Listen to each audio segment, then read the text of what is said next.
Hello and welcome everybody. We have the patch notes for NAEU July 16th, 2026. Let's get right into it. So we got a few events, but we'll get to those at the end as usual. First off, we have some tiny class changes on Warrior Prime / and the Ultimate / They fixed an issue where comboing into Severing Thrust during attack 2 in succession was slower than during other attacks. Meiwa Black Sword Pedal Swirl. They fixed an issue where the skill could not be used on cooldown in certain situations.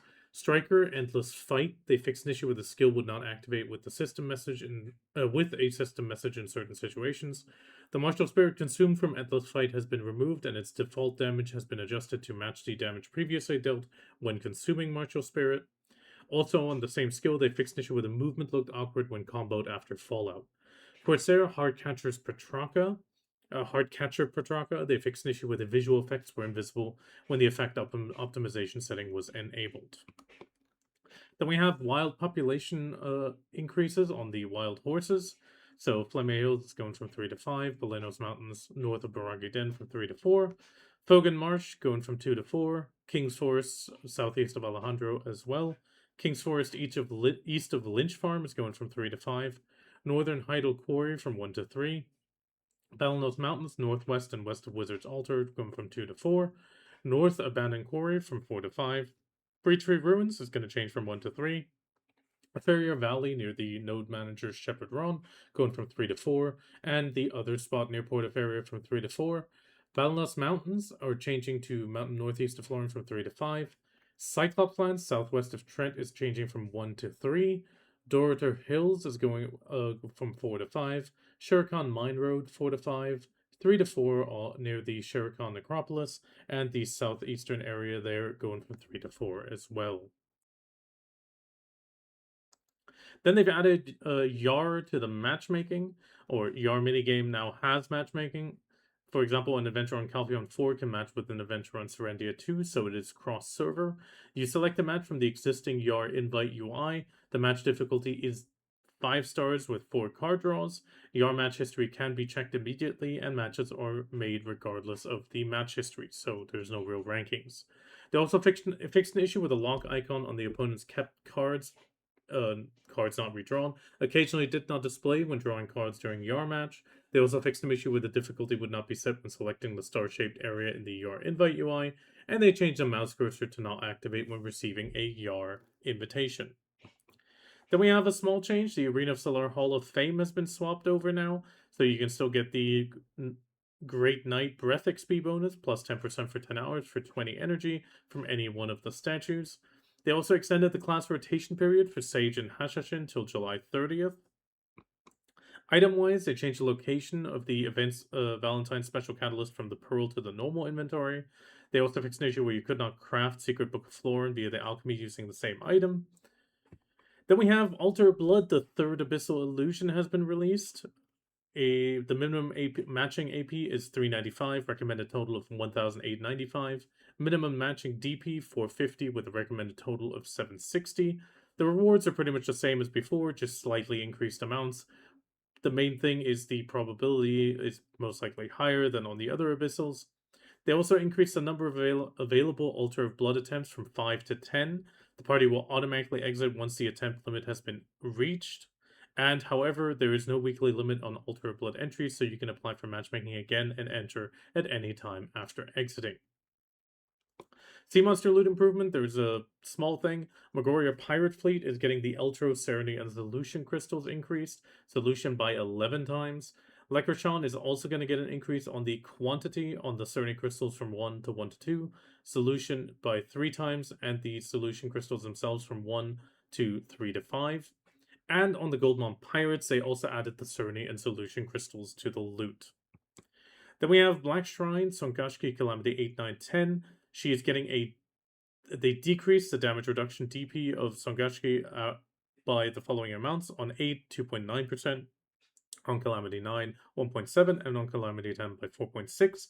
They also increased her HP in both 8, 9, and 10 by 16.6%. And they moved the Frost of the Summer Grudge icon from the buffs area to the debuffs area. NPC background and sound, they improved the description of the skill Unexpected Luck from Diokra. who is a named worker who is obtainable through Amity. It pretty much got changed to the thrifty skill of 0.5, 0.3, and 0.1 to fully refund one material at equal probability. UI-wise, they added the recommended zone function to the monster zone info. Recommended monster zones are within plus minus 50 of your character's current total AP. The recommended zone function filters the list to show only monster zones that meet the conditions, making it easier to find a zone that matches your AP. Please note that the recommendations are based on total AP and DP is not factored in, and the recommended total AP is calculated by adding extra AP against monsters and extra AP against species for each zone, regardless of your stat displaying. They also removed the new tag from the Adania logs menu, adventure, and family adventure log. System-wise, small change, they changed the background video of the server selection and title screens again. Web-wise, they added an outline border to the class icons in the adventure profile and popular post recommendations on the game launcher. Then we have some modifications and changes. So they fixed an issue where the black box would appear around the character in certain environments, fixed some issue with the barter route for the Great Ocean Opulent Coral Trinket would display when filtered by level 4 to 5 in Bartering Information UI. They mitigated the intermittent stuttering that occurred when changing characters while a world boss was active, fixed some issue with the Zephyros Shadow Knight HP would not reset after disappearing during combat in certain situations.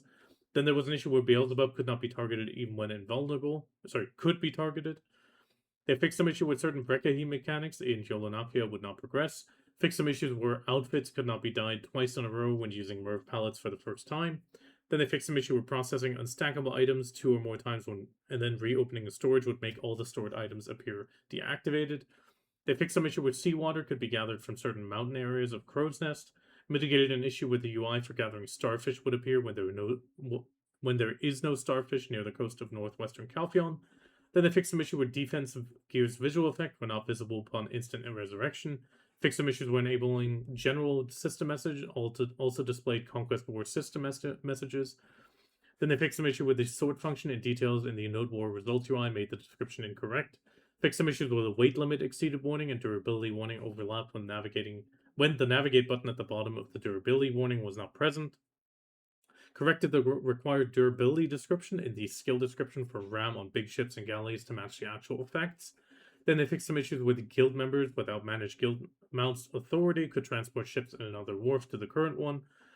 Then they fixed some issue with the family name of the adventurer operating the Flame Tower or Watcher was displayed in the kill notification when a character died to their attacks. Then they fixed some issue with the certain scores and kill counts were displayed incorrectly in the Conquest status UI. They also added the QR code license to the menu escape copyright and adjusted the page in order to alphabetical.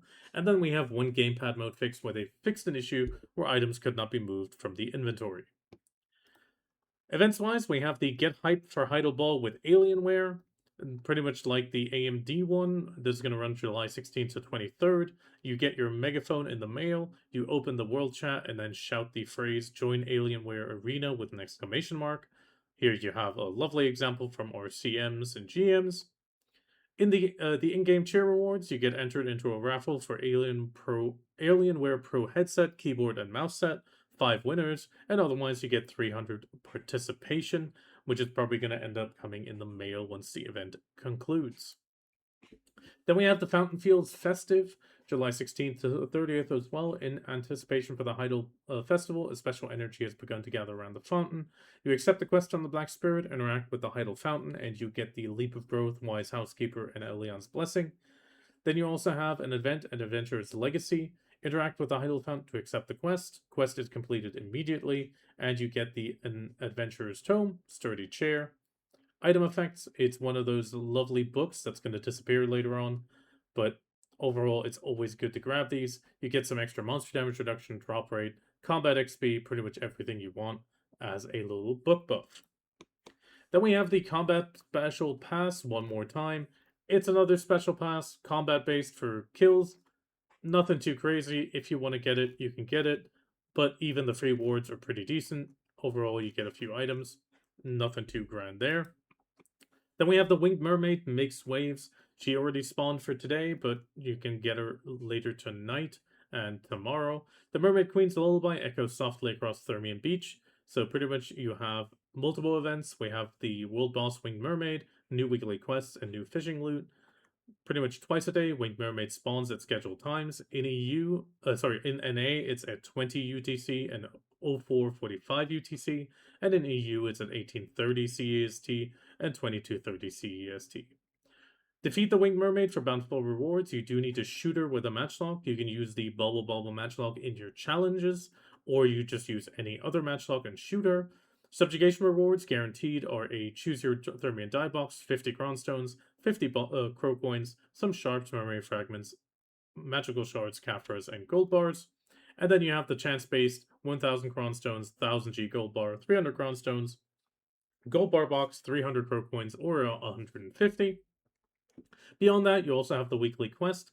Please defeat the mermaid, ruining the festival, which includes 5 die boxes, 500 Cronstones, 300 Pro coins, and 2 Termian treasure chests. These have guaranteed 50 stacks with another 10 crons and a chance component into them. And then we also have the event weekly Treasured Awakened by Whirlpool. You search the beach for washed up treasure and interact with it, where you get a rare ocean treasure bundle and another 5 dice box. The rare open treasure bundle and the winged mermaid sent up. So pretty much here you can see the bundle. 100G gold bar, 100 crow coins for Vina Monster Mover are guaranteed. And then you have a chance-based golden elephant statue, golden turtle shell, gold bar box, golden ghost whale, gilded coral, Cronstones gold key, 10,000G gold bar, and moss-covered maps. Combining these, you can get a chance, but do watch out. If you get a full map, you only have 24 hours to complete it. Also, the 24-hour, the moss map has a 24-hour timer, so please be careful when opening this and be ready to actually take care of them unless you want to miss out. Then we have NA versus EU Showdown at Heidel Ball 2026, Predict the Champion. Pretty much before the broadcast on July 25th, you can, kicks off, analyze each team's potential, lock in your predictions. You can also just pick one. Effectively, you pick the NA versus EU, NA will win or EU will win, or no choice. You can cast the prediction, you claim the prediction for your favorite team in the challenge.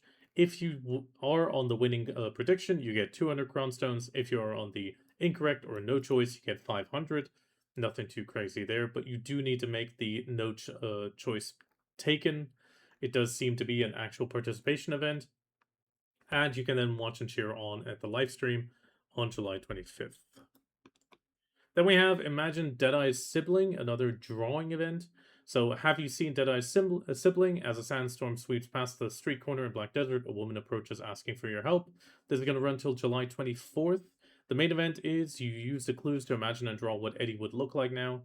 So, she mentions, heard you're the one who can get things done. I'm trying to find my baby brother Eddie. Word is the kid's somewhere out in the world of Black Desert, and put the tab on Marnie's name. She gives you a few descriptions. Some of them are really funny, especially the latter ones. From that, you pretty much are supposed to listen to her descriptions, draw what you believe he would look like on the missing persons flyer, and then you upload the finished flyer to the Arc Media event forum with your region Deadeye Sibling in the title. This is a requirement.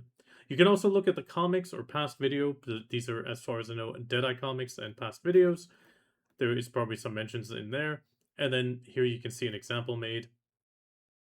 It does not have to look exactly like Eddie, as long as you search with all your heart. Deadeye will remember, and participation reward for all participants are memory fragments, high quality perfume, and enhancement help kits.